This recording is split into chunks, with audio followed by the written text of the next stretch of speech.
মুসলিম যুবক তো খালিদ বিন ওয়ালিদের সন্তান। খালিদ বিন ওয়ালিদের সন্তান যদি একটা হারাম রিলেশনের হাতছানি পেয়ে সে যদি সেখানে মাথা নত করে ফেলে, সে যদি সেখানে দুর্বল হয়ে পড়ে, সে যদি সেখানে হারিয়ে যায়, সে যদি সেখানে হেরে যায়, তার চরিত্র তার আদর্শ যদি সেখানে দুর্বল হয়ে যায়, এই মুসলিম যুবক কিভাবে খালিদ বিন ওয়ালিদের ভূমিকা পালন করবে? এই যুবক কিভাবে ওমর ইবনুল খাত্তাবের ভূমিকা পালন করবে? ভাইরা আমার, আমি একটি কথা প্রায় বলার চেষ্টা করি, স্রোতের তালে গা ভাসাতে কোনো যোগ্যতার প্রয়োজন হয় না, স্রোতের বিপরীতে চলতে যোগ্যতার প্রয়োজন হয়।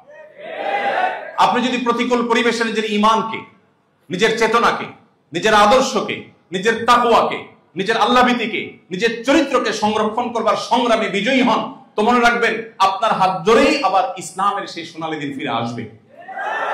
মনে রাখবেন আপনি সেই যুবক, যে যুবককে নবী করিম সাল্লাল্লাহু আলাইহি সাল্লাম বলেছেন শাবুন নাশা ফি ইবাদাতিল্লাহ, আরশের নিচে কিয়ামতের ভয়াবহ দুর্বিষহ দিনে আল্লাহ রাব্বুল আলামিন যে শ্রেণীর যুবককে ছায়া দিবেন, সেই শ্রেণীর যুবকদের অন্তর্ভুক্ত হওয়ার সুযোগ তো আপনাদের।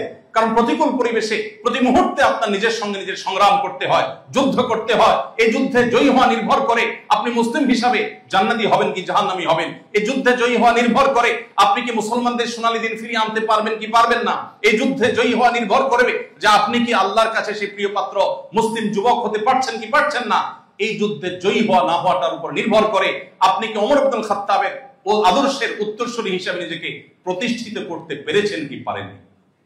মনে রাখবেন, মুসলিম যুবক মুসলিম যুবতীর বুকের মধ্যকার সকল ভালোবাসা সে সারা জীবন জমিয়ে রাখে তার বৈধ জীবন সঙ্গী সঙ্গিনীর জন্য।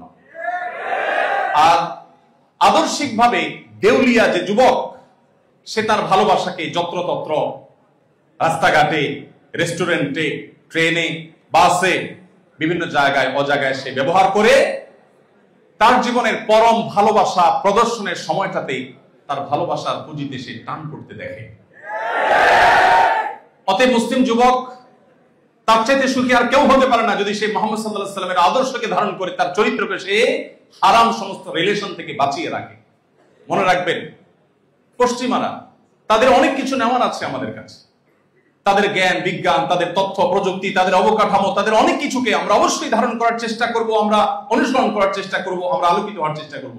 কিন্তু মনে রাখবেন, লাইফস্টাইল, সংস্কৃতি এবং বিশেষ করে পরিবার ব্যবস্থাপনায় আমরা তাদের চাইতে এত বেশি এগিয়ে যে তথ্য প্রযুক্তিতে, জ্ঞানে বিজ্ঞানে তারা যদি আমাদের চাইতে 100 বছর এগিয়ে থাকে, পরিবার ব্যবস্থাপনায় আমরা তাদের চাইতে 200 বছর এগিয়ে আছি।